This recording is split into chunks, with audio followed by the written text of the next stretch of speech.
नमो भगवते वासुदेवाय।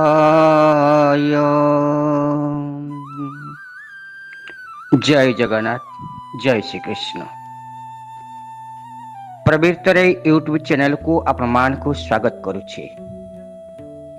प्रिय श्रोता बंधु, आपण मान को चरण बिंदरे ए सेवक प्रवृत्तर अनंत अनंत कोटि प्रणिपात।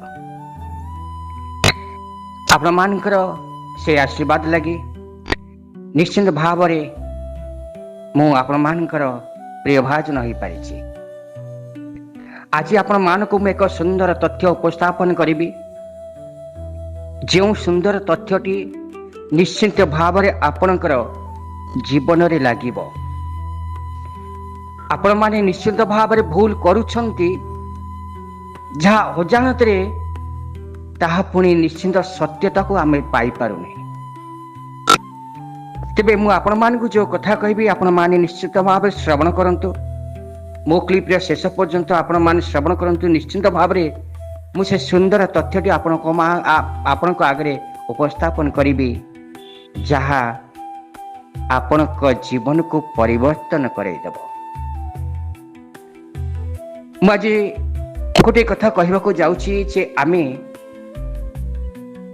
अनेक भाव अनेक समय आमे जो कर्म करुचे ये कर्म भितर ही आमको मृत्यु को आह्वान करने को पड़ुछि। जेपरी कंस मरिबा पाई एते आतुरता हैला जे किपरि भाव मृत्यु को आमंत्रण करिबो से कथा को से चिंता कला। केही केबे कोन मृत्यु को आमंत्रण करे, किंतु कंस जो परि भाव निजर मृत्यु को आमंत्रण करिछि आमे मध्य सेही परि भाव आम मृत्यु को आमे आमंत्रण करूछे। किपरि आपण माने श्रवण करंतु। निश्चिंत भाव जानि जिबे किपरि भाव आमे निजर मृत्यु को आमे निज आमंत्रण करूछे। कंस गोटिए परे गोटिए राक्षस पठेइछि कृष्ण को मारिबा पाई। पुतना मला, बकासुर मला, अघासुर मला, तृणावर्त मला, जेते जेते राक्षस मान को पठेइला भगवान कृष्ण को मारिबा पाई। हेले भगवान कृष्ण तांको सेठी ही मारी देले। कंस मन रे चिंतन कले किपरि भाव रे कृष्ण को मारिबे। हेले चिंतन करू करू गोटिए गोटिए राक्षस पठे पठे पठे पठे पठे भगवान कृष्ण को मारिबा पाके हेले निजर राक्षस दल भी मरिबा आरंभ करले। नारद विचार कले जदि कंस यही परि भाव रे गोटिए गोटिए राक्षस पठौथिबो तेबे कृष्णकर बयस बढ़ी बढ़ी चलिबो। कंस जो समय रे मरिबार कथा मरिबो नाही। तेणु नारद विचार करी कंस को निकट को आसिले। आ कंस मध्य नारद को गुरु प्राय पूजा करते।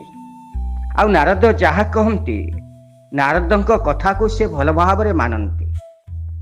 तेणु नारद आसी कंस को कहिले।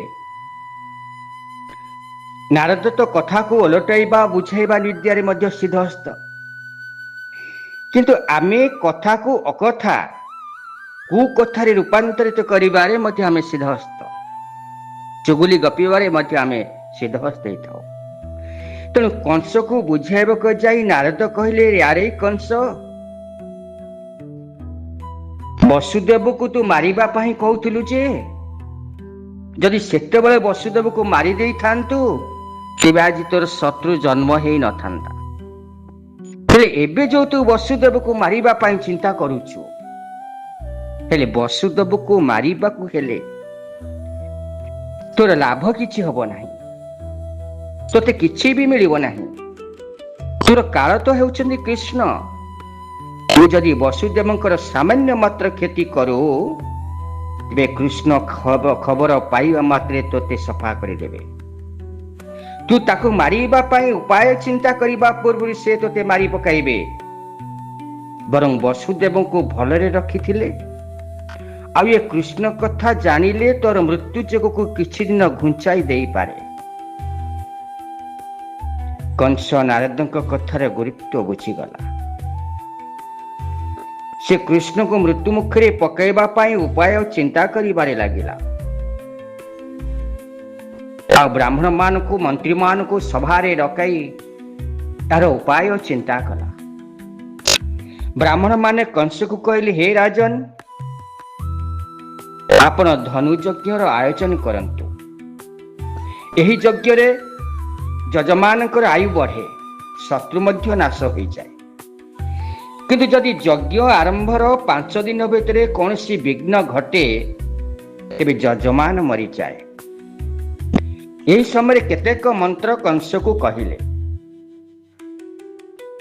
କେତେକ ଯୋଦ୍ଧା ମଧ୍ୟ କଂସକୁ ବୁଝାଇଲେ, କହିଲେ, ମହାରାଜ, ସେଇ ପିଲା 2 ଜଣଙ୍କୁ ଆପଣ ଆଦୌ ଭୟ କରନ୍ତୁ ନାହିଁ। ଆପଣ ଧନୁଯାତ୍ରା ଆରମ୍ଭ କରନ୍ତୁ। ଆମେ ଅଛୁ, ଯଜ୍ଞ ରକ୍ଷା କରିବୁ। ଆମେ ପରା କାଳର ବିକାଳ। ବାହାପିଆ ଅଜ୍ଞମାନେ ଠିକ୍ ଏହିପରି କଥା କୁହନ୍ତି। କଂସ ଯଜ୍ଞ ବାହାନାରେ ପୁତ୍ରମାନଙ୍କ ସହିତ ନନ୍ଦକୁ ନିମନ୍ତ୍ରଣ କରିବେ ବୋଲି ଯୋଜନା କରି ମଲ୍ଲଙ୍କୁ କହିଲା। ଆଉ ସେମାନେ ଦୁହେଁ ଆସି ମୋ ପାଖରେ ପହଞ୍ଚିବା ପୂର୍ବରୁ ତୁମେ ସବୁ କାମ ସାରି ଦେଇଥିବ। ଅର୍ଥାତ୍ କଂସ ଚିନ୍ତା କଲା, ମୁଁ ଯୋଉ ଯଜ୍ଞ ଆରମ୍ଭ କରିବି, ବସୁଦେବ ତୁମ ଭଉଣୀ ଭିଣେଇ ତାଙ୍କୁ ନିମନ୍ତ୍ରଣ କରିବି। ଏ ନିମନ୍ତ୍ରଣ କଲେ ତ ସପରିବାର ମୋ ଦ୍ୱାରକୁ ଆସିବେ ଯଜ୍ଞର ଆୟୋଜନକୁ, ଯଜ୍ଞ ଦେଖିବା ପାଇଁ।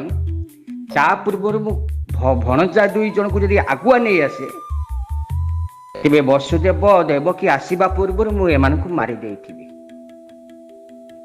ଏ କଥାକୁ ଚିନ୍ତା କରି କଂସ ଚିନ୍ତା କଲା, କାହାକୁ ପଠେଇବି। ଯେତେ ଯେତେ ରାକ୍ଷସ ମାନଙ୍କୁ, ଯେତେ ବଳଶାଳୀ ମାନଙ୍କୁ ମୁଁ ପଠଉଛି, ଏ କ୍ରୂର ସ୍ୱଭାବର ନେଇକି ଯେତେବେଳେ ସେଠିକି ଯାଉଛନ୍ତି, ଏ କୃଷ୍ଣ ତାକୁ ମାରି ଦଉଛି। ତେଣୁ କ୍ରୂର ଭାବ ନେଇକି ଯିଏ ଗଲା ସେଠିକି, ସିଏ ହିଁ ମଲା। ତେଣୁ କଂସ ଚିନ୍ତା କଲା, ମୁଁ ଅକ୍ରୂର, ଯାହାର କ୍ରୂର ଭାବ ନଥିବ, ଯାହାର କ୍ରୋଧ ନଥିବ, ଯାହାର ରାକ୍ଷସ ବୃତ୍ତି ନଥିବ, ରାକ୍ଷସ ମାନ ନଥିବ, ରାକ୍ଷସ ଭାବ ନଥିବ, ମୁଁ ସେଇପରି ଜଣେ ବ୍ୟକ୍ତିକୁ ପଠେଇବି। ଶାନ୍ତି ବାର୍ତ୍ତା ସ୍ୱରୂପ ତାକୁ ଡକେଇବି। ଆଉ ବଳରାମ କୃଷ୍ଣକୁ ଯେତେବେଳେ ସେ ଆଣିବେ, ବାଟରୁ ଅଧା ବାଟରୁ ସେ ସଫା ହେଇଯାଇଥିବେ। ଆଉ ମୋର କଣ୍ଟା ଥିବ ଯେ ମୋର କିଏ ଆଉ ମାରିବ। ତେଣୁ ଏ କଥାକୁ ଚିନ୍ତା କରି କ୍ରୂର କଂସ କଲା କ'ଣ ନା, ଅକ୍ରୂରକୁ ପାଖକୁ ଡକାଇଲେ। ଆଉ ଅକ୍ରୂରକୁ କହିଲେ, ହେ ପୂଜ୍ୟ, ଆପଣଙ୍କୁ ଗୋଟିଏ କାମ କରିବାକୁ ହେବ। ଶ୍ରୀକୃଷ୍ଣ ଦେବକୀଙ୍କ ଅଷ୍ଟମ ଗର୍ଭ ପୁତ୍ର ବୋଲି ନାରଦ କହିଗଲେ। ଆଉ ସେ ହେଉଛି ମୋର କାଳ। ମୁଁ ମୋର କାଳକୁ ମାରିବାକୁ ଚାହୁଁଛି। ଆପଣ ନନ୍ଦକୁ ଧନୁଯଜ୍ଞରେ ଯୋଗ ଦେବା ପାଇଁ ନିମନ୍ତ୍ରଣ କରି ଯାଆନ୍ତୁ। ଆଉ ତା ବଦଳରେ କୃଷ୍ଣ ବଳରାମକୁ ନିଜ ସାଙ୍ଗରେ ନେଇ ଆସନ୍ତୁ। କିନ୍ତୁ ସାବଧାନ, ଆମେ କୃଷ୍ଣକୁ ମାରିବା ନିମନ୍ତେ ତାକୁ ଆଣୁଛୁ ବୋଲି ଯେପରି କେହି ସାମାନ୍ୟ ମାତ୍ର ଗନ୍ଧ ନ ପାଆନ୍ତି। ମୋର এই ଛୋଟିଆ କାମଟି ଆପଣଙ୍କୁ କରିବାକୁ ହେବ। ଏଇଠି କଂସ ମୃତ୍ୟୁକୁ ଆମନ୍ତ୍ରଣ କଲା। ମନୁଷ୍ୟ ଡାକିଲେ ମୃତ୍ୟୁ ଅବଶ୍ୟ ଆସିଥାଏ। ମରିବା ପାଇଁ କଂସ ସମ୍ଭବତଃ ଅଧୀର ହୋଇଯାଇଥିଲା। ତେଣୁ ସେ ମୃତ୍ୟୁକୁ ଆମନ୍ତ୍ରଣ କଲା। ଆମେ ଅଧିକ ବର୍ଷ ବଞ୍ଚିବା ପାଇଁ ବା ଶୀଘ୍ର ମରିବା ପାଇଁ କଦାପି ଚିନ୍ତା ଯେପରି ନ କରୁ, ଜୀବନଟି କିପରି ସୁରୁଖୁରୁରେ ଅତିବାହିତ ହୋଇଯିବ ସେତିକି ଚିନ୍ତା କଲା ହେଲା। ଆଜି କଂସ ଯୋଉପରି ଭାବରେ ଆତୁରତା ହେଇଛି ମୃତ୍ୟୁକୁ ଆମନ୍ତ୍ରଣ କରିବା ପାଇଁ, ଆମେ ମଧ୍ୟ ସେହିପରି ଭାବରେ ଆମ ମୃତ୍ୟୁକୁ ଆମନ୍ତ୍ରଣ କରୁ। କେମିତି? ନା ଆମେ ଅଖାଦ୍ୟକୁ ଭକ୍ଷଣ କରୁ, ଅଭକ୍ଷଣକୁ ଭକ୍ଷଣ କରୁ, ଯାହା ଆମ ଶରୀର ପାଇଁ ଉପଯୋଗୀ ନୁହେଁ। ଯେଉଁ ଖାଦ୍ୟ ଖାଇଲେ ଆମ ଶରୀର ରୋଗାକ୍ରାନ୍ତ ହେବ, ଆମେ ସେହିପରି ଖାଦ୍ୟ ଖାଇବାକୁ ପସନ୍ଦ କରୁ, ଭଲ ପାଉ। ମଦ୍ୟପାନ କଲେ କାୟା ନଷ୍ଟ ହୋଇଯାଏ, ମଦ୍ୟପାନ କଲେ ଶରୀର ନଷ୍ଟ ହୋଇଯାଏ, ମଦ୍ୟପାନ କଲେ ଏ ଆମ ଶରୀର ଭିତରେ ଥିବା ଯନ୍ତ୍ର ଗୁଡ଼ାକ ଅନାୟାସରେ ନଷ୍ଟ ହୋଇଯାଆନ୍ତି। ଧୂମ୍ରପାନ କଲେ କଲିଜା ନଷ୍ଟ ହୋଇଯାଏ, ଧୂମପାନ କଲେ ଏ ଶରୀର ଭିତରେ ଅନେକ ଜିନିଷ ଆମର ଯନ୍ତ୍ରାଂଶ ନଷ୍ଟ ହୋଇଯାଏ। ଆମେ ତାକୁ ଖାଇବା ପାଇଁ ଭଲ ପାଉ, ମଦ ପିଇବା ପାଇଁ ଭଲ ପାଉ। ମାଂସ ଯାହା ଆମ ଶରୀର ପାଇଁ ଉପଯୋଗୀ ନୁହେଁ, ଯେଉଁ ମାଂସକୁ ହଜମ କରିବା ପାଇଁ ଗୋଟିଏ ମାସ ସମୟ ଲାଗିଥାଏ, ଆମେ ଗୋଟିଏ ମାସ ଭିତରେ 31 ଥର ମାଂସ ଖାଇଥାଉ। ତେଣୁ ସେ ଖାଦ୍ୟ ହଜମ ହବ ନ ହେବା ପୂର୍ବରୁ ରୋଗାକ୍ରାନ୍ତ ହୋଇଥାଉ। ଆମେ ରୋଗରେ ପଡ଼ିଥାଉ, ଅନାୟାସରେ ଆମେ ମୃତ୍ୟୁକୁ ନିମନ୍ତ୍ରଣ କରିଥାଉ। ତେଣୁ ହେ ସଜ୍ଜନ ମଣ୍ଡଳୀ, ଆଜି କଂସ ଯେଉଁପରି ଭାବରେ ଉତ୍ସୁକତା ସହିତ ନିମନ୍ତ୍ରଣ କରୁଛି କୃଷ୍ଣକୁ ମାରିବା ପାଇଁ, ତ ମାରିବା ପାଇଁ ନୁହେଁ, ନିଜ ମରିବା ପାଇଁ। ଆମେ ମଧ୍ୟ ସେହିପରି ଭାବରେ ଆନନ୍ଦର ସହିତ ଆଜି ମେଳା ମହୋତ୍ସବ ହେଲେ, ଆଜି ଖୁସି ମନେଇବାକୁ ହେଲେ ମଦ୍ୟପାନ ମାଂସକୁ ଆମେ ଆମନ୍ତ୍ରଣ କରୁଛୁ, ଖାଦ୍ୟ ଖାଉଛୁ, ଯାହା ଆମ ମୃତ୍ୟୁ ପାଇଁ ଆମନ୍ତ୍ରଣର ସଠିକ। ତେଣୁ ଗୋଟେ ସୁନ୍ଦର କଥା ଅଛି, ବ୍ୟାସଙ୍କର ଶିଷ୍ୟ ହେଉଛନ୍ତି ଦାସ। ଦାସ ଗୁରୁଦେବ ବ୍ୟାସଙ୍କର ଖୁବ୍ ସେବା କରୁଥିଲା। ସେଦିନ ଗୁରୁଦେବଙ୍କୁ ପଚାରିଲା, ଗୁରୁଦେବ ମୁଁ କେବେ ମରିବି ମତେ କହିଦିଅନ୍ତୁ। ବ୍ୟାସ କହିଲେ, ସେ କଥା କଣ ମୁଁ ଜାଣିବୁ? ସେସବୁ କଥାରୁ ତୋର କଣ ମିଳିବ? ଛାଡ ସେ କଥା। କିନ୍ତୁ ଦାସ ନଛୋଟ ବନ୍ଧା, ଦାସ ଜାଣିବାକୁ ଚାହିଁଲା ମୁଁ କେବେ ମରିବି। ବ୍ୟାସ କହିଲେ, ଏକଥା ତ ମୁଁ କହିପାରିବିନି, ଚାଲେ ଯମରାଜଙ୍କ ପାଖକୁ ଯିବା। ଏଥର ଦୁହେଁ ଯମରାଜଙ୍କ ପାଖରେ ପହଞ୍ଚିଲେ। ଆଉ ଯମରାଜ ମଧ୍ୟ ନିଜର ଅସମର୍ଥା ପ୍ରକାଶ କଲେ, କହିଲେ ମୋ ମନ୍ତ୍ରୀ ମୃତ୍ୟୁଦେବ କେବଳ ଏଇ କଥା କହିପାରିବ, ଚାଲ ତାଙ୍କ ପାଖକୁ ଯିବା।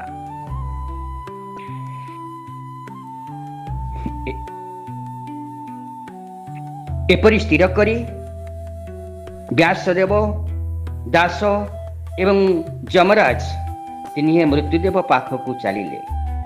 ଆଉ ମୃତ୍ୟୁଦେବକୁ କହିଲେ, ଏହା ତ ପ୍ରାରବ୍ଧ ପ୍ରସଙ୍ଗ, ପ୍ରାରବ୍ଧ କଥା କେବଳ ବିଧାତା କହିପାରିବେ, ଆମେ ଚାଲ ତାଙ୍କ ପାଖକୁ ଯିବା।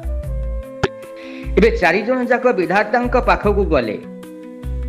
ଆଉ ବିଧାତାଙ୍କୁ କହିଲେ, ଏ ଦାସର ପ୍ରାରବ୍ଧ ମୁଁ ଲେଖିଛି। ବ୍ୟାସଦେବ କହୁଛନ୍ତି, ମୁଁ ଦାସର ପ୍ରାରବ୍ଧ ମୁଁ ଲେଖିଛି। ଆଉ ଦାସ ଯେଉଁଦିନ ବ୍ୟାସ ଯମରାଜ ଆଉ ମୃତ୍ୟୁଦେବଙ୍କୁ ଧରି ମୋ ପାଖକୁ ଆସିବ, ସେଇଦିନ ତାର ମୃତ୍ୟୁ ହେବ, ବିଧାତା କହିଲେ। ବିଧାତା କହିଲେ, ହେ ବ୍ୟାସ, ଦାସର ପ୍ରାରବ୍ଧ ମୁଁ ଲେଖିଛି। ଆଉ ଦାସ ଯେଉଁଦିନ ବ୍ୟାସ ଯମରାଜ ଆଉ ମୃତ୍ୟୁଦେବଙ୍କୁ ଧରି ମୋ ପାଖକୁ ଆସିବ, ସେଇଦିନ ତାର ମୃତ୍ୟୁ ହେବ। କାରଣ ଦାସ ହେଉଛି ବ୍ୟାସଙ୍କର ଶିଷ୍ୟ। ବ୍ୟାସଙ୍କ ଶିଷ୍ୟ ହେତୁ ସେ ଯେପରି ନ ମରିବ, ସେଥିପାଇଁ ତାର ମୃତ୍ୟୁଭେଦ ମୁଁ ଏହିଭଳି ଲେଖିଛି। ଏବେ ଆଉ ପ୍ରତିକାରର କିଛି ନାହିଁ, କାରଣ ବ୍ୟାସ ଆସିଛନ୍ତି, ଦାସ ଆସିଛନ୍ତି, ଆଉ ଯମ ମଧ୍ୟ ଆସିଛନ୍ତି। ଏ 3 ଜଣ ଯୋଉଦିନ ମୋ ପାଖକୁ ଆସିଥାନ୍ତେ, ସେଇଦିନ ହେଉଛି ଦାସର ମୃତ୍ୟୁ ହୋଇଥାନ୍ତା। ଆଉ ଆଜି ସେଇ ଘଟଣା ହିଁ ଘଟିଛି। ଏ 3 ଜଣ ଯାକ ଆସି ମୋ ପାଖରେ ଆସି ପହଞ୍ଚିଛନ୍ତି। ତେଣୁ ଆଉ ମାତ୍ର କେତୋଟି କ୍ଷଣ ଭିତରେ ଦାସର ମୃତ୍ୟୁ ହୋଇଯିବ। ତେଣୁ ମୃତ୍ୟୁ କେବେ ହେବ ଆମେ ଚିନ୍ତା କରିବା ଅନାବଶ୍ୟକ। ପ୍ରତ୍ୟେକ କ୍ଷଣରେ ଏ ଶରୀର ମରୁଛି। ଯିବା ମରିବା କଥା ବିଶେଷ ଆଲୋଚନା କରିବା ଉଚିତ ନୁହେଁ। କାରଣ ଗୋଟେ ସୁନ୍ଦର କଥା ଅଛି, ପିଲାଦିନୁ ଜ୍ଞାନ ଧନ ମୁଁ ସଞ୍ଚିବି, ଏ ଜୀବନ ନିଶ୍ଚିତ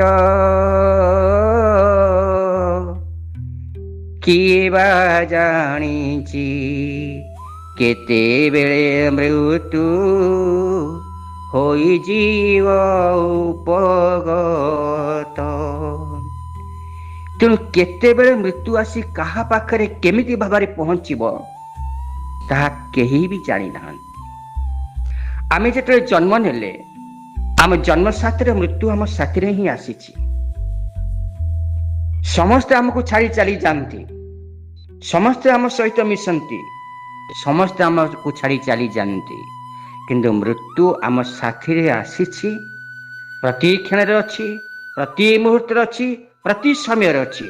ଶୟନେ ସ୍ୱପନେ ଜାଗରଣେ ମୃତ୍ୟୁ ଆମ ନିକଟରେ ହିଁ ଅଛି। ଆଉ କେତେବେଳେ ସେ ଆମକୁ ଆବଦ୍ଧ କରିନେବ ସେ କଥା କେହି ବି କହିପାରିବେ ନାହିଁ। ତେଣୁ କଂସ ଭାବିଲା, କହିଲା, ହେ ଅକ୍ରୂର, ତୁମେ ଆସନ୍ତାକାଲି ପ୍ରଭାତରେ କୃଷ୍ଣ ଆଉ ବଳରାମକୁ ଆଣିବାକୁ ଯାଅ।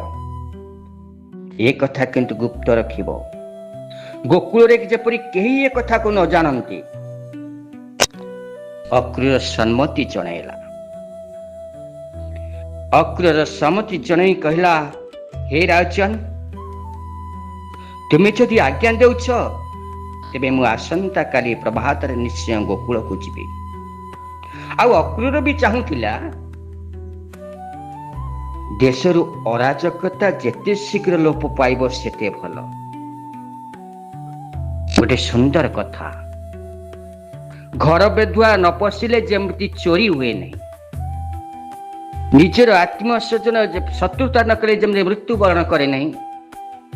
ଆଜି କଂସର କଥାକୁ, କଂସର ସ୍ୱଭାବକୁ ଅକ୍ରୂର ମଧ୍ୟ ଏ କଥା ଚାହୁଁଥିଲା ଯେ କୃଷ୍ଣ ଆସିକାକୁ ମାରିଲେ ଏ ଦେଶରୁ, ଏ ରାଜ୍ୟରୁ ଅରାଜକତା ଉଠିଯିବ।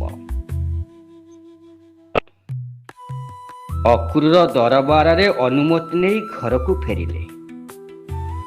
ଆଉ ଅକ୍ରୂର ଯେତେବେଳେ ରାଜଦରବାରରୁ ଅନୁମତି ନେଲା କାଲି ପ୍ରଭାତରୁ ଭଗବାନ କୃଷ୍ଣକୁ ଆଣିବାକୁ ଯିବ, ନିମନ୍ତ୍ରଣ ଦବ, ଦେବକୀ ବସୁଦେବକୁ ନିମନ୍ତ୍ରଣ ଦବ, କ୍ଷମା କରିବ, ନନ୍ଦ ଯଶୋଦାଙ୍କୁ ନିମନ୍ତ୍ରଣ ଦବ, ଆଉ ଭଗବାନ କୃଷ୍ଣ ବଳରାମକୁ ସାଥିରେ ନେଇ ଆସିବ। ଏ କଥାକୁ ଯେତେବେଳେ ଅକ୍ରୂର ଭାବିଲା, ଇଏ ତାକୁ ରାତି ସାରା ଆଉ ନିଦ ହୁଏ ନାହିଁ।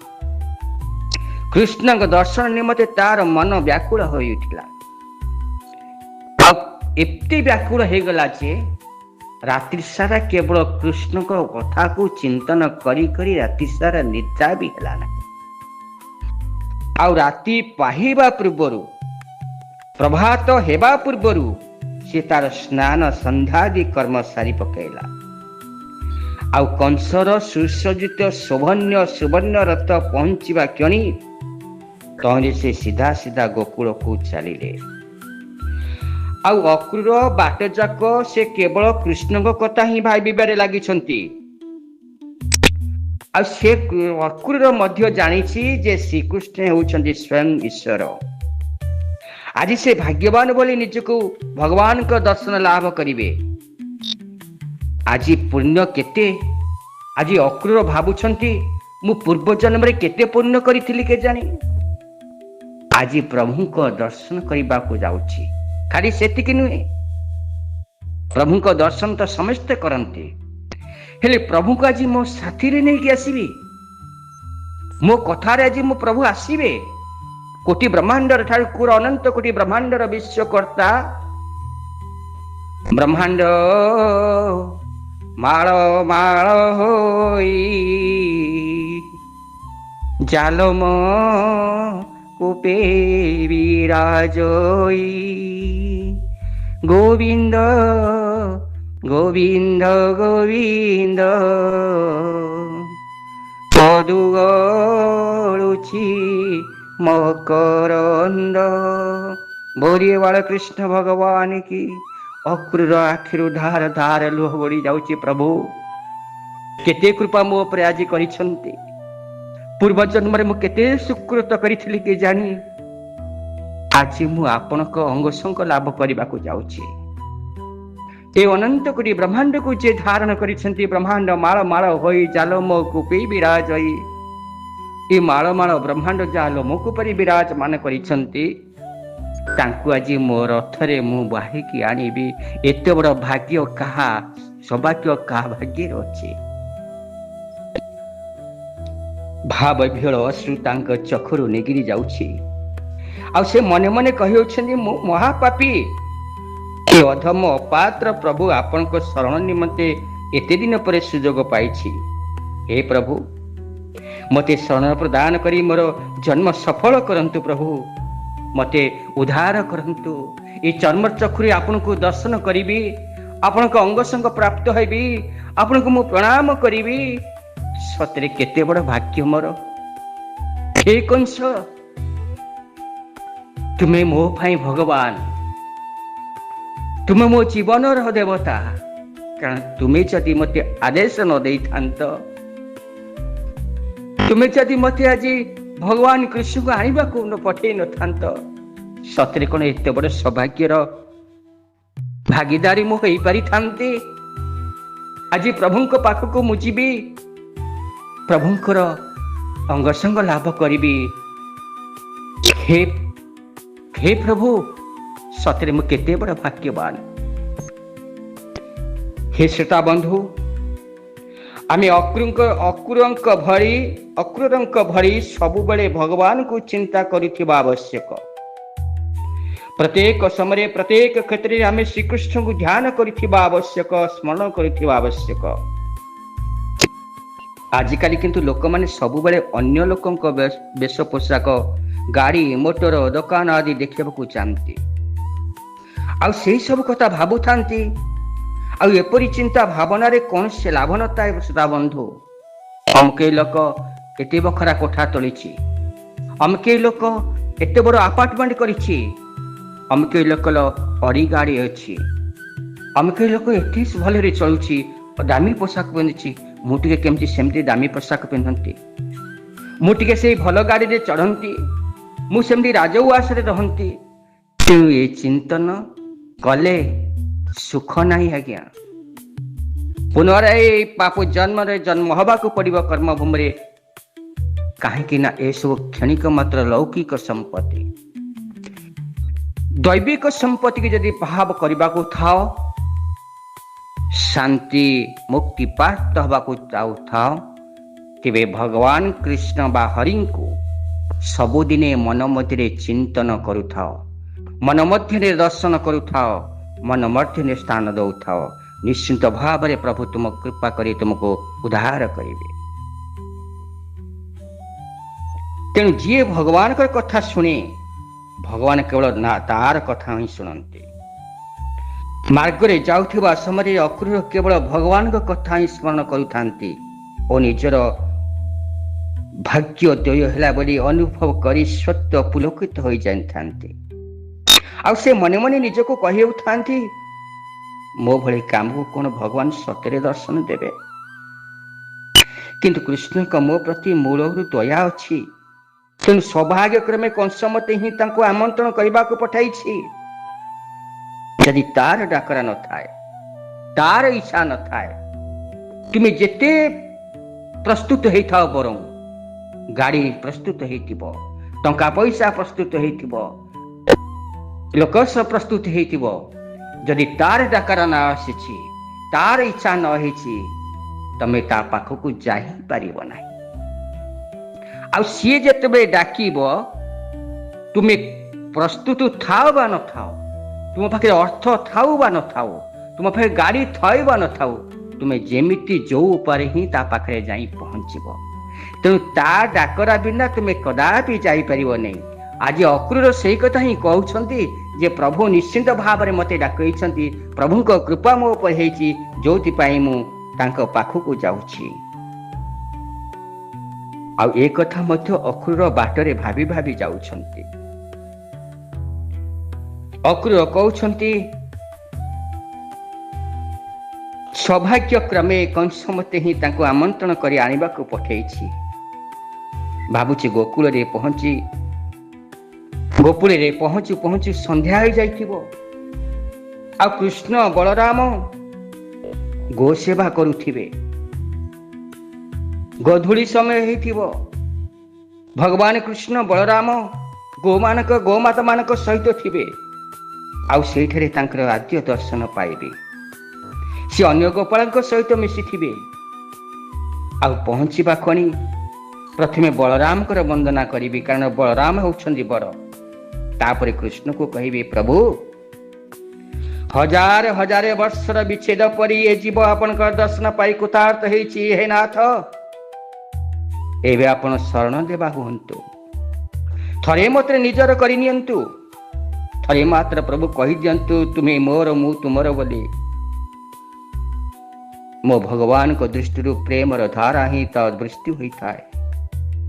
ତାଙ୍କର ସ୍ନେହପୂର୍ଣ୍ଣ ଦୃଷ୍ଟି ମୋତେ ନିଶ୍ଚୟ ପବିତ୍ର କରିଦେବ। ସେ ନିଶ୍ଚୟ ମୋତେ କୃପା ଦୃଷ୍ଟିରେ ରଖିବେ। ମୋତେ ଦେଖିବା କ୍ଷଣି ସେ ନିଶ୍ଚୟ ତାଙ୍କର ବରଦ ହସ୍ତ ମୋ ମସ୍ତକରେ ସ୍ପର୍ଶ କରିବେ। ଅକ୍ରୁର ଆଖିରୁ ଧାର ଧାର ଲୁହ ଗଡ଼ି ଯାଉଛି। ଅକ୍ରୁର ମନେ ମନେ ଭାବୁଛି, ସତରେ ମୁଁ କେତେ ବଡ଼ ପୁଣ୍ୟବାନ। ଅକ୍ରୁର ଶ୍ରୀକୃଷ୍ଣଙ୍କ ଭଗବାନଙ୍କ ଏପରି ତନ୍ମୟ ହୋଇଗଲା ଯେ ସେ ତତ୍କାଳ ଗୋକୁଳରେ ପହଞ୍ଚି ଯାଇଥିବା ଭଳି ଅନୁଭବ ହେଉଥିଲା। ତେଣୁ ଯେତେବେଳେ ତନ୍ମୟତା ଆସେ, ଯେତେବେଳେ ଉଦ୍ବଳତା ଆସେ, ସେତେବେଳେ ପ୍ରଭୁଙ୍କ ନିକଟ ଅତି ପାଖ ହେଇଯାଏ। ଆଉ ପ୍ରଭୁ ତ ମନ୍ଦିରରେ ନଥାନ୍ତି, ପ୍ରଭୁ ତ ଦେବାଳୟରେ ନଥାନ୍ତି, ପ୍ରଭୁ ତ ଋଷିମୁନି ମାନଙ୍କର ହୃଦୟରେ ନଥାନ୍ତି। ସେଇ କଥା ତ ପ୍ରଭୁ କହିଥିଲେ ନାରଦଙ୍କୁ ଯେ ମୁଁ କୋଉଠି ରୁହେ ବୋଲି। ନାହିଁ ତିଷ୍ଠାମି ବୈକୁଣ୍ଠେ ଯୋଗିନାଂ ହୃଦୟେନ ଚ ମତ୍ ଭକ୍ତ ଯତ୍ର ଗାୟତ୍ରୀ ତତ୍ର ତିଷ୍ଠାମି ନାରଦ। ତେଣୁ ମୋ ଭକ୍ତ ଯୋଉଠି ଗାଉଥାଏ, ମୋ ଭକ୍ତ ଯୋଉଠି ବୋଲୁଥାଏ, ମୁଁ ତାରି ପାଖରେ ହିଁ ଥାଏ। ନା ମୋ ଦେବାଳୟରେ ଥାଏ, ନା ମୋ ମନ୍ଦିରରେ ଥାଏ, ନା ମୋ ମୁନି ଋଷି ମାନଙ୍କର ହୃଦୟରେ ଥାଏ, ନା ଦେବତା ମାନଙ୍କ ପାଖରେ ଥାଏ। ମୋ ଭକ୍ତ ଯୋଉଠି ଥାଏ, ମୁଁ ସେଇଠି ହିଁ ଥାଏ। ଆଜି ଅକ୍ରୁର ଯୋଉପରି ଭାବରେ ପ୍ରଭୁଙ୍କୁ ଚିନ୍ତନ କରୁଛି, ମନନ କରୁଛି, ଆଉ ଏଇ ଭାବ ବିହଳତା ଭାବରେ ଅନୁଭବ କରୁଛି, ସତେ ଯେମିତି ମୋ ଗୋକୁଳରେ ପହଞ୍ଚିଗଲା ପ୍ରଭୁଙ୍କ ଅଙ୍ଗ ସଙ୍ଗ ଲାଭ କରୁଛି। ପ୍ରଭୁ ସ୍ମରଣରେ ଏପରି ଏକାଗ୍ରତା ଆସିଗଲେ ପ୍ରଭୁ ପ୍ରସନ୍ନ ହୋଇଯାନ୍ତି। ପବିତ୍ର ଚିନ୍ତନ କରୁଥିଲେ ଜୀବନ ସଫଳ ହୋଇଯାଏ। ସବୁବେଳେ ସୁଖ ଭୋଗ ଚିନ୍ତନ କରୁଥିଲେ ଆତ୍ମଶକ୍ତି ନଷ୍ଟ ହୋଇଯାଏ। ଆମେ ଯାହା ମନରେ ଚିନ୍ତା କରୁ ତାହା ଆମେ କାର୍ଯ୍ୟରେ କରିପାରୁନା। ଈଶ୍ୱର ତାଙ୍କ ମନରେ ଆମ ପାଇଁ ଯାହା ଚିନ୍ତା କରନ୍ତି ତାହା ହିଁ ସେ କରିଦିଅନ୍ତି। ଏ ମନ ଖୋଜୁଥାଏ ଯାହା କାଳପ୍ରାପ୍ତେ ହୁଏ ତାହା। ତେଣୁ ଆଜି ମନ ମଧ୍ୟରେ ଅକ୍ରୁର ଚିନ୍ତନ କରୁଥିଲେ ପ୍ରଭୁଙ୍କୁ କିପରି ଦର୍ଶନ କରିବେ। ଆଜି ସେଇ ସମୟ ଉପଗତ ହେଇଯାଇଛି, ଯୋଉ ସମୟ ଏ ସଂସାର ସବୁଠାରୁ ଦୁର୍ଲଭ ସମୟ ହୋଇଯାଇଛି। ପ୍ରଭୁଙ୍କ ପାଖକୁ ଯିବ, ପ୍ରଭୁଙ୍କ ଅଙ୍ଗ ସଙ୍ଗ ଲାଭ କରିବ, ଆଉ ପ୍ରଭୁଙ୍କୁ ନିଜ ରଥରେ ବସେଇକି ଆଣିବ।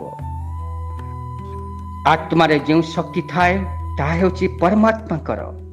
ଆତ୍ମା ପରମାତ୍ମା ହେଉଛନ୍ତି ଏକ। ପବିତ୍ର ଚିନ୍ତନରେ ହୃଦୟ ପବିତ୍ର ହୁଏ ଓ ଶୁଦ୍ଧ ହୁଏ। ଏଇଥିପାଇଁ ତ କୁହାଯାଇଛି ତନ୍ମେଂ ମନଂ ଶିବ ସଂକଳ୍ପମସ୍ତୁ। ମୋ ମନ ସବୁବେଳେ ଶୁଭ ସଂକଳ୍ପ କରୁ। କାହାରି ହେଲେ ଖରାପ କଥା ଚିନ୍ତା କରିବା ଅନୁଚିତ। ସମସ୍ତଙ୍କର ମଙ୍ଗଳ ହେଉ।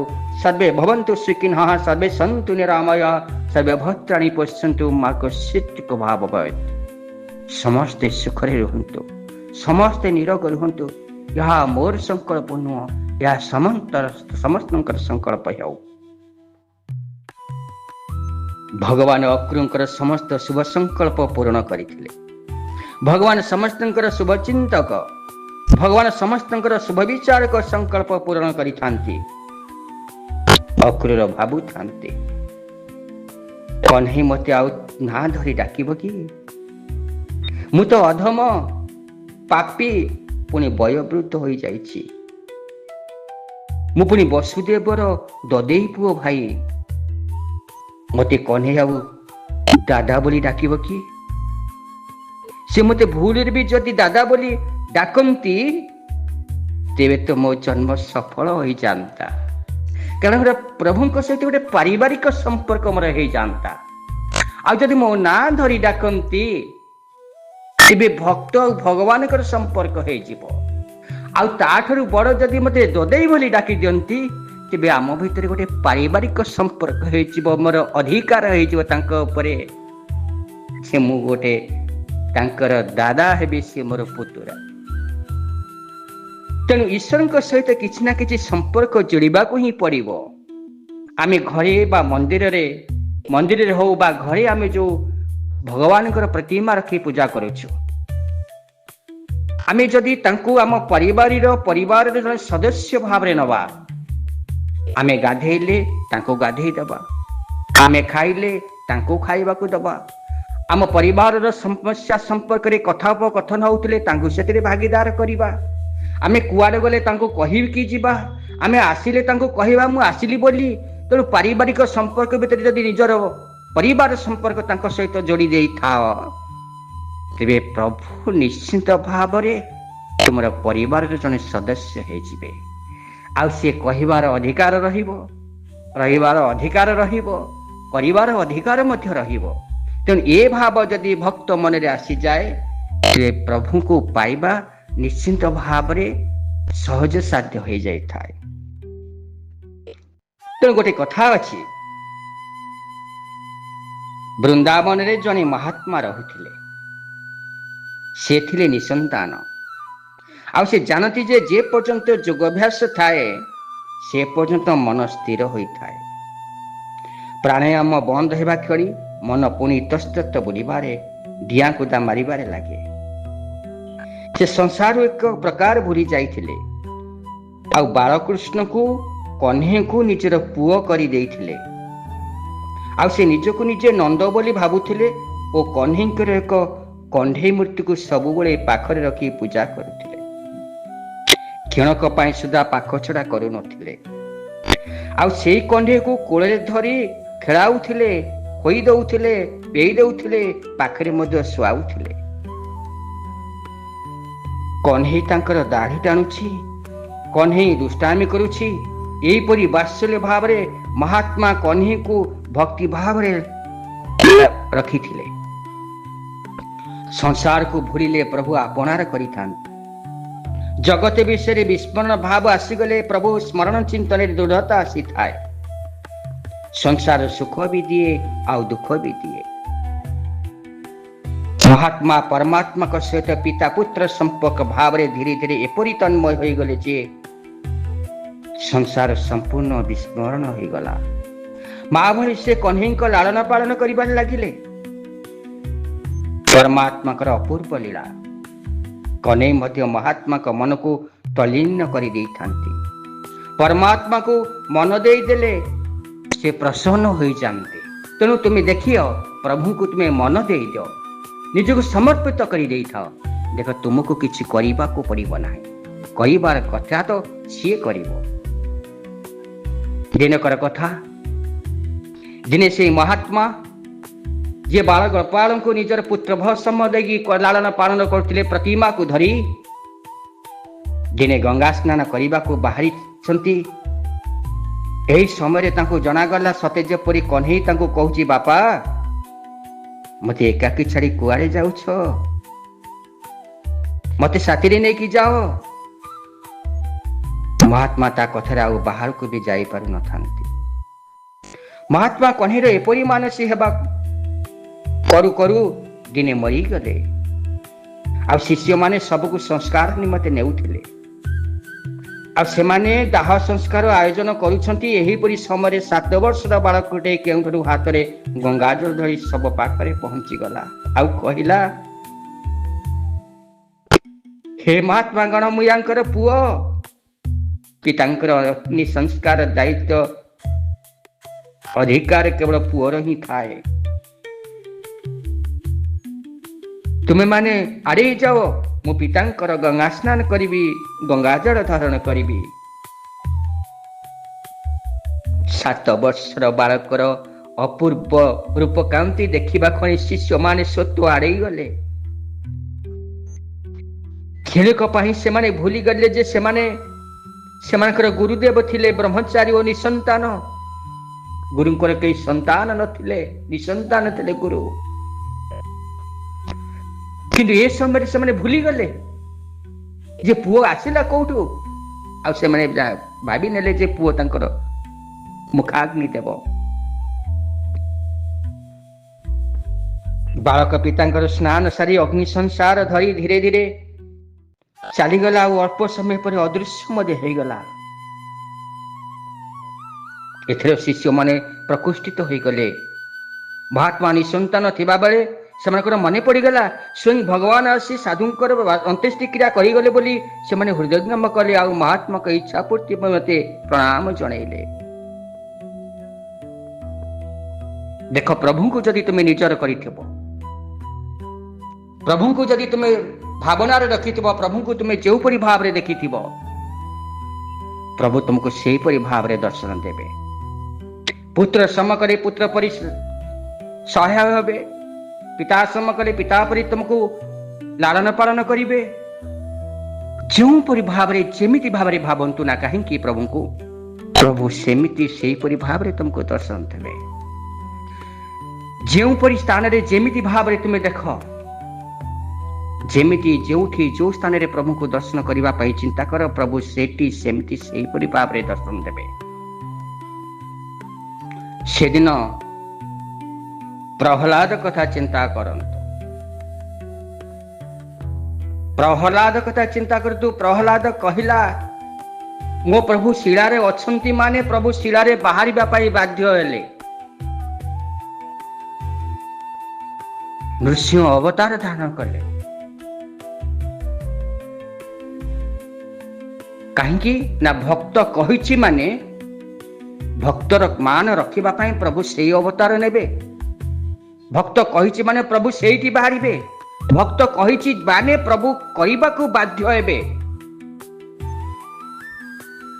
କାହିଁକି ନା ଭକତ ମୋ ପିତା ମାତା, ଭକତ ତ ବନ୍ଧୁ,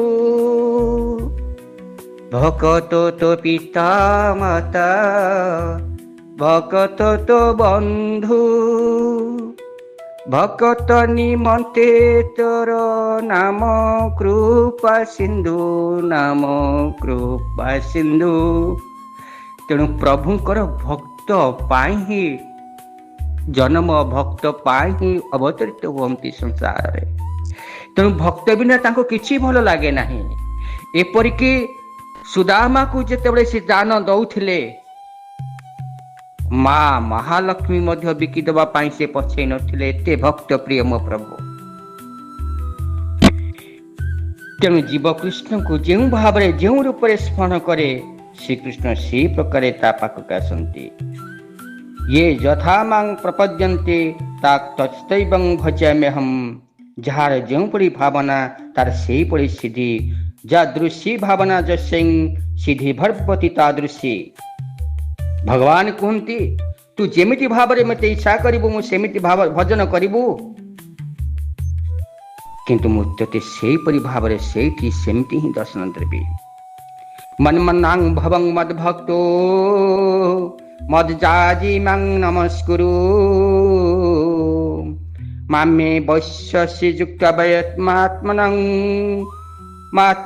ପରମାୟଣଃ। ଜୀବ ଅତି କ୍ଷୁଦ୍ର ଏବଂ ନଗଣ୍ୟ। এই ନଗଣ୍ୟ ଜୀବ ପୁଣି ପରମାତ୍ମାକୁ କି ଭଳି ଭାବରେ ପ୍ରେମ କରିପାରିବ? ପରମାତ୍ମା ଜୀବକୁ ଯେଉଁପରି ପ୍ରେମ କରନ୍ତି, ସେପରି ପ୍ରେମ କଣ କେବେ ଜୀବ ପରମାତ୍ମାକୁ କରିପାରେ? ଭଗବାନ କହନ୍ତି, ଆରେ ଜୀବ, ତୁ ମୋତେ କେବେ ପ୍ରେମ ବି କରୁଛୁ? ମୁଁ ତ ଦିନ ରାତି ସବୁ ସମୟରେ ତୋତେ ହିଁ ନିରୀକ୍ଷଣ କରୁଛି। ଦିନରେ ମାତ୍ର 2 ଥର ପାଇଁ ତୁ ମୋତେ ମନେ ପକାଉନାହୁଁ, ଧ୍ୟାନ କରୁନାହୁଁ, ଦର୍ଶନ କରିବାକୁ ମନେ ବଳାଉନାହୁଁ। ଆରେ ପାଗଳ, ନିଜର ଜୀବନ ପାଇଁ, ପରିବାର ପାଇଁ କୁଆ କୁକୁର ବି ଜୀବାରେ ଲାଗିଛନ୍ତି। ପ୍ରତ୍ୟେକ ପକ୍ଷୀ ହଉ, କୀଟ ହଉ, ପତଙ୍ଗ ହଉ, ପଶୁ ହଉ, ସମସ୍ତେ ନିଜ ପରିବାର ପାଇଁ, ନିଜ ପ୍ରତିପୋଷଣ ପାଇଁ ସମସ୍ତେ ଲାଗିଛନ୍ତି। ମନେ ରଖ, ଯେ ଈଶ୍ୱରଙ୍କ ପାଇଁ ଯିଏ, ତାର ଜୀବନ ହିଁ କେବଳ ସାର୍ଥକ ହୋଇଥାଏ, ଆଉ ମୁକ୍ତି ପ୍ରାପ୍ତ ହୋଇଥାଏ, ଈଶ୍ୱରଙ୍କୁ ସେ ପ୍ରାପ୍ତ ହୋଇଥାଏ। ଅକ୍ରୁର ମନରେ ନାନା ଭାବନା ଭାବୁଛନ୍ତି। ଆକାଂକ୍ଷା କୃଷ୍ଣ ଦର୍ଶନ ନିମନ୍ତେ ଉଦ୍ବଙ୍ଗରେ ସୀମା ଆଉ ରହୁନାହିଁ। ମନେ ମନେ ଭାବୁଛନ୍ତି ଦିନଟା ସତରେ କେତେ ବଡ଼ ଲମ୍ବି ଯାଇଛି। ଆଜି ଏ ଦିନ କ'ଣ ସୂର୍ଯ୍ୟ କ'ଣ ଅସ୍ତ ହେବେ ନାହିଁ? ଏ ସୂର୍ଯ୍ୟ କ'ଣ ରହିଗଲେ କି ଆଉ ଗତି କରୁନାହାନ୍ତି କି? ଦେଖନ୍ତୁ, ମନର ତନ୍ମୟତା ଯେତେ ବଢ଼ିଯାଏ, ମନର ଭାବନା ଯେତେବେଳେ ବଢ଼ିଯାଏ, ସମୟକୁ ବୋଧେ କଷ୍ଟ ଲାଗିଥାଏ। ସେ ସବୁ କରୁଥାନ୍ତି, ପୁଣି କୃଷ୍ଣ ଭାବନାରେ ତଲ୍ଲୀନ ହୋଇଥାନ୍ତି। ଅକ୍ରୁର ମନରେ ନାନା ଭାବନା ମଧ୍ୟରେ ଉଙ୍କି ମାରୁଥାଏ, କୃଷ୍ଣ ମୋ ଭଳି ପାପୀ ଆଉ ବିଳାସୀକୁ ଦର୍ଶନ ଦେବେ କି ନାହିଁ? ମୋର ଯୌବନ ଅବସ୍ଥାରେ ମୁଁ କେତେ ନା କେତେ ପାପ କରିଛି, ତାର ତ କଳନା ନାହିଁ। ମୋତେ ଯଦି କୃଷ୍ଣ ଦର୍ଶନ ନ ଦିଅନ୍ତି, ମୁଁ ପହଞ୍ଚିବା ଖବର ପାଇବା କ୍ଷଣି ଯଦି ଗୋକୁଳରେ କେଉଁଠି ଲୁଚି ଯାଆନ୍ତି, ତେବେ ଯୌବନରେ ଅନେକ ପାପ କରିଥିବା କଥା ସ୍ମରଣ କରି ଅକ୍ରୁର ମ୍ରିୟମାଣ ହୋଇଯାଉଛନ୍ତି। କହୁଛନ୍ତି, ପ୍ରଭୁ, ଯୌବନ ଅବସ୍ଥାରେ ଅଜାଣତରେ ଜାଣତରେ ମୁଁ ଅନେକ ପାପ କରିଛି। ପାପୀମାନଙ୍କୁ କୁଆଡ଼େ ତୁମେ ଦର୍ଶନ ଦିଅ ନାହିଁ, ପାପୀମାନଙ୍କ ପାଖକୁ ତୁମେ କୁଆଡ଼େ ଆସ ନାହିଁ। ସତରେ ମୋ ଜୀବନରେ ଯେଉଁ ପାପ କରିଛି, ସତରେ କ'ଣ ପ୍ରଭୁ ମୋତେ ଦର୍ଶନ ଦେବେ? ହେ ପ୍ରଭୁ, ପୁଣି ମନକୁ ଆଶ୍ୱାସନା ଦେଇ କହୁଛନ୍ତି, କୃଷ୍ଣ ତ ପତିତ ପାବନ, ସେ ନିଶ୍ଚୟ ମୋ ଭଳି ଏକ ପତିତକୁ ଉଦ୍ଧାର କରିବେ। ସେ ଅନାଥର ନାଥ। ମୁଁ ଏବେ ଅନାଥ ହୋଇଯାଇଛି ବୋଲି କ'ଣ ସେ ମୋତେ ଜାଣିନଥିବେ? ସେ ପୁରା ଅନ୍ତର୍ଯ୍ୟାମୀ, ସେ ନିଶ୍ଚିନ୍ତ ଜାଣିଥିବେ। ଅକ୍ରୁର ଏହିପରି ଚିନ୍ତନ କରୁଥିବା ଅକ୍ରୁର ପାଟିରୁ ସ୍ୱତ ବାହାରି ପଡ଼ିଲା, ହେ କୃଷ୍ଣ, ମୁଁ ପତିତ, ଆପଣ ପତିତ ପାବନ, ମୋତେ ଉଦ୍ଧାର କରିବା ହୁଅନ୍ତୁ। ଅକ୍ରୁର ଆଜି ଧାର ଧାର ଲୁହ ଗଡ଼ି ଯାଉଛି, କାନ୍ଦୁଛି, ରଥ ଚାଲିଛି ଆଗକୁ ଆଗକୁ। ପ୍ରତି ମୁହୂର୍ତ୍ତରେ, ପ୍ରତି ସମୟରେ, ପ୍ରତି କ୍ଷଣରେ ସେ ପ୍ରଭୁଙ୍କୁ ଦର୍ଶନ କରୁଛି। ମନ ମଧ୍ୟରେ, ଆତ୍ମା ମଧ୍ୟରେ ପ୍ରଭୁଙ୍କୁ ସ୍ଥାନ ଦେଇଦେଇଛି। ସାକାର ରୂପକୁ ଦର୍ଶନ କରିବ କ'ଣ ନିରାକାର ରୂପକୁ ନିଜ ମନ ମଧ୍ୟରେ ସ୍ଥାନ ଦେଇ ପ୍ରଭୁ ଆଜି ଅକ୍ରୁର ମ୍ରିୟମାଣ ହେଇଯାଉଛି, ପ୍ରଭୁଙ୍କ ଦର୍ଶନରେ ତୈଳୀନ ହେଇଯାଉଛି। ଅକ୍ରୁର ଏହିପରି ଚିନ୍ତନ କରି କରି ଯାତ୍ରା କରିଥିବା ସମୟରେ ନାନା ଶୁଭ ଶଙ୍କୁନ ଦେଖି ନିଜକୁ ନିଜେ ଆଶ୍ୱସ୍ତ କରୁଥିଲେ, ପ୍ରଭୁ ନିଶ୍ଚୟ ଦର୍ଶନ ଦେବେ ଭାବୁଛି। କାରଣ ତାର ଅଙ୍ଗ ସ୍ପରିବାର ଲାଗୁଛି, ଦକ୍ଷିଣ ଅଙ୍ଗ ସ୍ପରୁଛି, ଦକ୍ଷିଣ ଆଖି ଫରିକିବାରେ ଲାଗୁଛି। ନେଉଳ ଠେକୁଆ ଆଜି ଆଗରେ ଦେଖାଯାଉଛନ୍ତି। ଏ ଶୁଭ ସଂକେତ ସବୁ ଦେଖି ମନେ ମନେ ଭାବୁଛି, ପ୍ରଭୁ ନିଶ୍ଚିନ୍ତ ଦର୍ଶନ ଦେବେ, ପ୍ରଭୁ ନିଶ୍ଚୟ ମୋତେ ତାଙ୍କର ନିଜର କରିବେ। ଏହି ପାଦଚିହ୍ନ ତ ନିଶ୍ଚୟ ମୋ ପ୍ରଭୁଙ୍କର ହୋଇଥିବ। ସେ ତ ଖାଲି ପାଦରେ ଗୋକୁଳରେ ବୁଲାବୁଲି କରୁଥିବେ। ଅକ୍ରୁର ଆଦି ନାରାୟଣଙ୍କ ଚିନ୍ତନ କରୁଥିଲେ। ଅକ୍ରୁର ଗୋକୁଳରେ ମୋ ପ୍ରଭୁ ଖାଲି ପାଦରେ ଚଲାବୁଲା କରୁଛନ୍ତି, ମୁଁ ଅଧମ ରଥରେ ଚଢ଼ି ଯାଉଛି। ମୁଁ ସେବା କରିବା ପାଇଁ ନିଶ୍ଚୟ ଉପଯୁକ୍ତ ନୁହେଁ। ମୁଁ ପାପୀ, ମୁଁ ଅଧମ। ମୁଁ ବୈଷ୍ଣବ ହୋଇ ପୁଣି କୃଷ୍ଣଙ୍କ ଚରଣ ଦର୍ଶନ କରିବାକୁ ଯାଉଛି। ମୁଁ ପୁଣି ରଥରେ ବସୁଛି, ମୋ ପ୍ରଭୁ ତଳେ ଚାଲୁଥିବେ, ଖାଲି ପାଦରେ ଚାଲୁଥିବେ। ଅକ୍ରୁର ଏହିପରି ଭାବି ସହସା ରଥରୁ ଓହ୍ଲାଇ ପଡ଼ିଲା। ସେ ଘୋଡ଼ାକୁ ହାତରେ ଟାଣି ଟାଣି ପାଦରେ ଚାଲିବାକୁ ଲାଗିଲା, ଆଉ ଗଡ଼ିଗଲା ସେଇ ବାଲି ଧିଏରେ। ଏ ପାଠ ଦେହରେ ଗୋକୁଳରେ ପହଞ୍ଚିବା ମାତ୍ରକେ ରଥରୁ ଓହ୍ଲାଇ ପଡ଼ିଲା ଅକ୍ରୁର। କହିଲେ, ନାଇଁ ନାଇଁ ନାଇଁ, ମୋ ପ୍ରଭୁ ଖାଲି ପାଦରେ ଏଇଠି ବାଟି ଚାଲୁଥିବେ, ମୁଁ ଅଧମ ରଥରେ କେମିତି ଯିବି?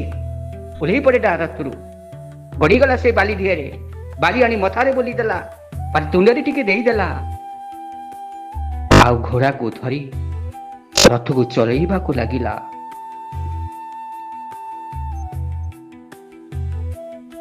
ଅକ୍ରୁର ଏହିପରି ଭାବି ଚାଲୁଛି। ଗୋକୁଳରେ ପହଞ୍ଚିବା କ୍ଷଣି ଗୋକୁଳରେ ବାଲି ଆଉ ମାଟି ଆଣି ନିଜ ଦେହରେ ବୋଳି ଦେଉଛି।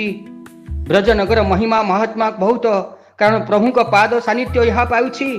ଆମେ ଯେତେବେଳେ ଜଗନ୍ନାଥଙ୍କ ଧାମକୁ ଯାଉ, ପ୍ରଭୁଙ୍କ ପାଖକୁ ଦର୍ଶନ କରିବାକୁ ଯାଉ, ଜଗନ୍ନାଥ ପୁରୀରେ ଯେତେବେଳେ ଯାଇ ଆମେ ପହଞ୍ଚି ଯାଉ, ଯେତେବେଳେ ଶରଦା ବାଲିରେ ପହଞ୍ଚି ଯାଉ, ଆମେ ନିଶ୍ଚିତ ଭାବରେ ସ୍ୱତ ଭାବରେ ଆମର ହାତ ଚାଲିଯାଏ ଶରଦା ବାଲିରୁ ଆଣି ମଥାରେ ଧାରଣ କରିବା ପାଇଁ। କାରଣ ପ୍ରଭୁ ଯେତେବେଳେ ରତ୍ନ ସିଂହାସନ ଛାଡ଼ି ରତ୍ନ ବେଦୀକୁ ଆସନ୍ତି, ଆଷାଢ଼ ଶୁଳ୍କ ଏକାଦଶୀ ଦିନ ଯୋଉ ରଥରେ ଆସନ୍ତି, ତାଙ୍କର ରଥଯାତ୍ରା ହୁଏ, ପ୍ରଭୁଙ୍କର ଏଇ ଯିବା ଆସିବା ବାଟରେ ନିଶ୍ଚିନ୍ତ ଭାବରେ ପବିତ୍ରତା ଭାବି ଆମେ ସେଇ ଶରଦା ବାଲିକୁ ଆଣି ମୁଣ୍ଡରେ ବୋଳି ଦେଉଥାଉ। ପ୍ରଭୁ ସତରେ ବଡ଼ଦାଣ୍ଡରେ ପହଞ୍ଚିଗଲା ପରେ ଆନନ୍ଦର ସୀମା ରହି ନାହିଁ। ପ୍ରଭୁଙ୍କୁ ଦର୍ଶନ କରିବା ପାଇଁ ଆନନ୍ଦରେ ସୀମା ନଥାଏ। ଯେତେବେଳେ 18 ନଳା ଛୁଇଁଲା ପରେ ଚଞ୍ଚଳ ହେଲା ମନ, ଏ 18 ନଳା ଛୁଇଁଲା ପରେ ମନ ଚଞ୍ଚଳ ହେଇଯାଏ। ପତିତ ପାବନକୁ ଦେଖିବା ପାଇଁ, ପ୍ରଭୁଙ୍କୁ ଦର୍ଶନ କରିବା ପାଇଁ ସମୟ ଜଣା ପଡେ ନାହିଁ। କେତେବେଳେ ଯାଇ ବଡ଼ଦାଣ୍ଡରେ ଠିଆ ହେଇଯାଉ ଆମେ। ଆଉ ବଡ଼ଦାଣ୍ଡରେ ଠିଆ ହେଇଗଲା ପରେ ପ୍ରଭୁଙ୍କର ସେଇ ପତିତ ପାବନ ଦେଖିବା ପାଇଁ ଉତ୍ସୁକତା ହେଇଯାଏ ମନ। ମାଟି ଆଣି ମୁଣ୍ଡରେ ବୋଳି ଦେଉ, ଗଡ଼ି ଯାଉ ବଡ଼ଦାଣ୍ଡରେ ପ୍ରଭୁଙ୍କୁ ଦର୍ଶନ କରିବା ପାଇଁ ଭକ୍ତ ଆତୁର ହେଇଯାଏ। ଆଜି ସେହିପରି ଭାବରେ ଅକ୍ରୁର ଯେତେବେଳେ ଗୋକୁଳରେ ପହଞ୍ଚି ଯାଇଛନ୍ତି, ଅକ୍ରୁର ପାଗଳ ହେଇଯାଇଛନ୍ତି। ଅକ୍ରୁର ପାଗଳ ହେଇ ଗଡ଼ି ଯାଉଛନ୍ତି ସେଇ ବାଟିରେ। ବ୍ରଜକରର ମହିମା ମହାତ୍ମା ଭାବି ଭାବି ଅକ୍ରୁର ଆଜି ପାଗଳ ପ୍ରାୟ ହେଇଯାଇଛନ୍ତି। ଆଜିକାଲିକା ଯୁଗରେ ଆଜିକାଲିକା ବ୍ୟକ୍ତିମାନେ ପଇସା ପାଇଁ ପାଗଳ ନହେଲେ ଯେପରି ପଇସା ମିଳେ ନାହିଁ, ଠିକ୍ ସେହିପରି ପ୍ରଭୁଙ୍କୁ ପାଇବାକୁ ହେଲେ ପ୍ରଭୁଙ୍କ ପଛରେ ପାଗଳ ହୋଇଯିବାକୁ ହିଁ ପଡ଼ିବ। ଯଦି ଆମକୁ ପାଗଳ ହେବାକୁ ପଡୁଛି, ଆମେ ପାଗଳ ହେବାକୁ ଯେହେତୁ ବାଧ୍ୟ, ତେବେ ପଇସା ପାଇଁ ପାଗଳ ହେବା ଅପେକ୍ଷା ପ୍ରଭୁଙ୍କ ପାଇଁ ପାଗଳ ହେବାଟା ଅଧିକ ଶ୍ରେୟକର ନୁହେଁ କି? ଭଗବାନ ଯଦି ପାଦରେ ଚାଲୁଥିଲେ, ତେବେ ମୋତେ ଦଣ୍ଡବତ କରି କରି ପାଦରେ ଚାଲି ଚାଲି ଯିବା ଉଚିତ ହେବ ଭାବି ଅକ୍ରୁର ଦଣ୍ଡବତ କରି କରି ଚାଲିଛନ୍ତି। ତେବେ ଯାଇ ମୋ ପାପ କଟିବ ବୋଲି ଅକ୍ରୁର ଭାବୁଛି। ଏହିପରି ଅକ୍ରୁର ଭାବି ପାଦରେ ଚାଲିବା ଅବସ୍ଥାରେ ଦଣ୍ଡବତ କରି କରି ଚାଲିଛି। ଅକ୍ରୁର ହେଉଛି ବନ୍ଦନା ଭକ୍ତିର ଆଚାର୍ଯ୍ୟ। ଅକ୍ରୁର ପହଞ୍ଚିଗଲା ଗୋକୁଳରେ। ଆଜି ଅକ୍ରୁର ଗୋକୁଳରେ ପହଞ୍ଚି ଯାଇଛି ପ୍ରଭୁଙ୍କୁ ଦର୍ଶନ କରିବା ପାଇଁ। କହୁଛି, ପ୍ରଭୁ ଏଇ ଗୋକୁଳ, ହେ ଅନନ୍ତ କୋଟି ବ୍ରହ୍ମାଣ୍ଡର ସ୍ୱାମୀ, ହେ ପରମାତ୍ମା ପରମେଶ୍ୱର, ହେ ଅନନ୍ତ କୋଟି ବ୍ରହ୍ମାଣ୍ଡର ମାଲିକ, ତୁମେ ମତେ ଜନ୍ମ ଦେଇ ଧନ୍ୟ କଲ। ଆଜି ମୋ ଚର୍ମ ଚକ୍ଷୁରେ ମୁଁ ଆପଣଙ୍କୁ ଦର୍ଶନ କରିବି। ଏ ଯୋଉ ଦେହଟା ମତେ ଦେଇଛ, ଏ ଦେହଟା ଆଜି ମିଶିଯିବ, ଆତ୍ମାଟା ମିଶିଯିବ ପରମାତ୍ମାଙ୍କ ସାଙ୍ଗରେ। ଏ ଭୁଜ ମିଶିଯିବ ଆଜି ମହାବାହୁଙ୍କ ଭୁଜରେ। ଅକ୍ରୁର ରହୁଛି, ପ୍ରଭୁ ମୋର କଣ ଏତେ ବଡ ଭାଗ୍ୟ ହବ? ସତରେ କଣ ମତେ ଦର୍ଶନ ଦେଇ ସତରେ ମତେ କୋଳେଇ ନବ? ଅକ୍ରୁର ଭାବୁଛି, ମୁଁ ଯେତେବେଳେ ଦେଖିବି ପ୍ରଭୁଙ୍କୁ, ଯେତେବେଳେ ଦେଖିବି ପ୍ରଥମେ ବଡ ଭାଇ ହିସାବରେ ବଳରାମକୁ ପ୍ରଣାମ କରିବି, ବଡ ଭାଇ ହିସାବରେ ବଳରାମଙ୍କର ଆଶୀର୍ବାଦ ନେବି, ତାପରେ ମୁଁ ପ୍ରଭୁଙ୍କୁ ଦଣ୍ଡବତ କରିବି, ପ୍ରଭୁଙ୍କର ଶରଣରେ ଯାଇ ଲମ୍ବ ହେଇ ଶୋଇ ପଡିବି। ଆଉ ପ୍ରଭୁ ମତେ ନିଶ୍ଚିନ୍ତ ତାଙ୍କ ନିଜ ଭୁଜରେ, ନିଜ ଦୁଇ ବାହୁରେ ମତେ ଉଠେଇବେ, ମତେ ଉଠେଇ ତାଙ୍କୁ ମତେ ଆଲିଙ୍ଗନ କରିବେ। ଏ ଆଲିଙ୍ଗନ ମୁଦ୍ରାରେ ମୁଁ ପ୍ରଭୁଙ୍କ ସହିତ ମିଶିଯିବି, ହଜିଯିବି, ମିଳିଯିବି ପ୍ରଭୁଙ୍କ ସହିତ। ହେ ସଜ୍ଜନ ମଣ୍ଡଳୀ, ଏ ହେଉଛି ଭକ୍ତି ଭାବର କଥା। ଭକ୍ତିରେ ଯଦି ଏତିକି ନିର୍ମାଣ ନ ହବ, ଭକ୍ତ ଯଦି ଏତିକି ଆତୁରତା ନ କରିବ, ଭକ୍ତ ଯଦି ଏତିକି ପ୍ରଭୁଙ୍କ ପ୍ରତି ତନ୍ମୟତା ନ ଦେଖେଇବ, ସେ ପ୍ରଭୁଙ୍କୁ ଦର୍ଶନ ମିଳିବା ବହୁତ କଷ୍ଟ ହେଇଯିବ। କାରଣ ଭକ୍ତିରେ ପ୍ରଭୁଙ୍କୁ ପାଇବା ସହଜ ହୋଇଥାଏ। ଏ କଳିଯୁଗରେ କେବଳ ହରି କୀର୍ତ୍ତନ ହିଁ ପ୍ରଭୁ ମିଳିଯାଆନ୍ତି ଯଦି ସେହିପରି ଭାବରେ ଡାକିବ। ଗୋକର୍ଣ୍ଣ ମହାରାଜ ସପ୍ତାହ ଧରି ଯୋଉ ଭାଗବତ ଶ୍ରବଣ କରାଉଥିଲେ, ଦୁନ୍ଦୁକାରୀ ପ୍ରେତାତ୍ମାକୁ ଉଦ୍ଧାର କରିବା ପାଇଁ, ଯେତେ ଥର ସେ ପ୍ରେତାତ୍ମାକୁ ଆମନ୍ତ୍ରିତ କରୁଥାନ୍ତି ଭାଗବତ ସପ୍ତାହ ପ୍ରସାରରେ ବସିବା ପାଇଁ, ए दुंदुकारी एति पाप करिथाय जे वायु ताकू उड़ेई नहीं जाउथे से स्थानरू। हे मंत्र सिद्ध समाने मंत्र बल ताकू सप्तगंठी विशिष्ट बाउंश मध्य रंध्र मध्य स्थानित कर जो भागवत श्रवण कराइले आ भागवत श्रवण करने जो चित्कार करुला वायु जो दुंदुकारी आत्मा को उड़े नहीं जाऊला दुंदुकारी कहूला मत शुणा दियो मत शुणा शुणिले मुक्ति पाई। ए दुंदुकारी जो आत्माटा विगलित होता दुंदुकारी आत्माटा जो निर्माण होता प्रभु कथा को श्रवण करने ए सप्ताह शेष दिन भागवत श्रवण कर सारे दुंदुकारी जपरी चतुर्धा मूर्ति धारण कर मुक्ति लाभ कला।